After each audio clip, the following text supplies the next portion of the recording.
And so I was like, okay, good thing I saved those checks, put them in the savings account. And so I was figuring out what was going to come next, and I was busy producing a documentary that I'm still producing, because documentaries take forever. It's a five-part documentary on the history of LGBTQ images on television.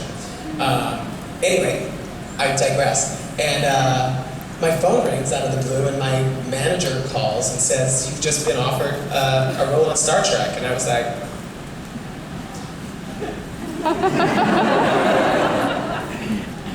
I'm gonna have to call you back. Literally, because I had, I had reached out to Brian Fuller, who was the original executive producer and creator of Discovery, because I had done the series finale of another series that he created called Pushing Daisies, in which I played Sid Tango, who was part of the water circus, or whatever it was called. I was like a synchronized swimmer. Basically, I was in a Speedo.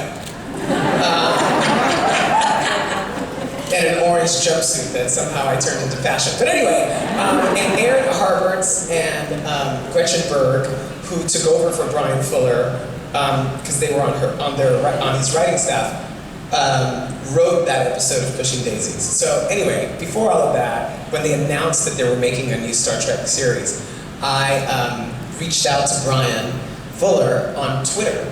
I slipped into his DMs, and I was like, hey, congratulations on Star Trek. Awesome. By the way, I happen to be available.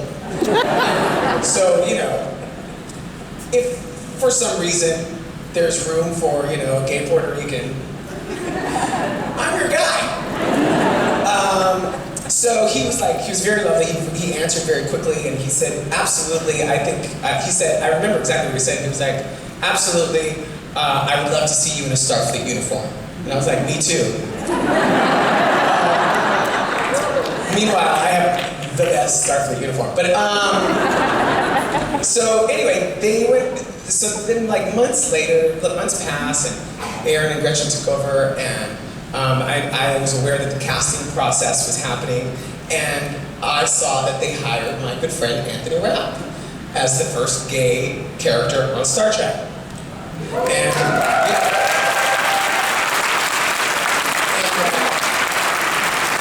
And so I said, well, there goes that.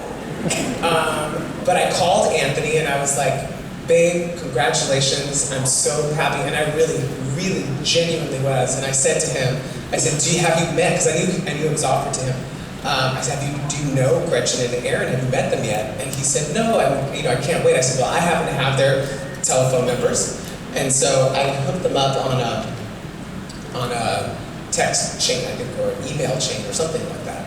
And then I called Aaron and Gretchen, and I said, Anthony's amazing, you're gonna love him, blah, blah, blah. And 3 months later, that morning, my phone rings.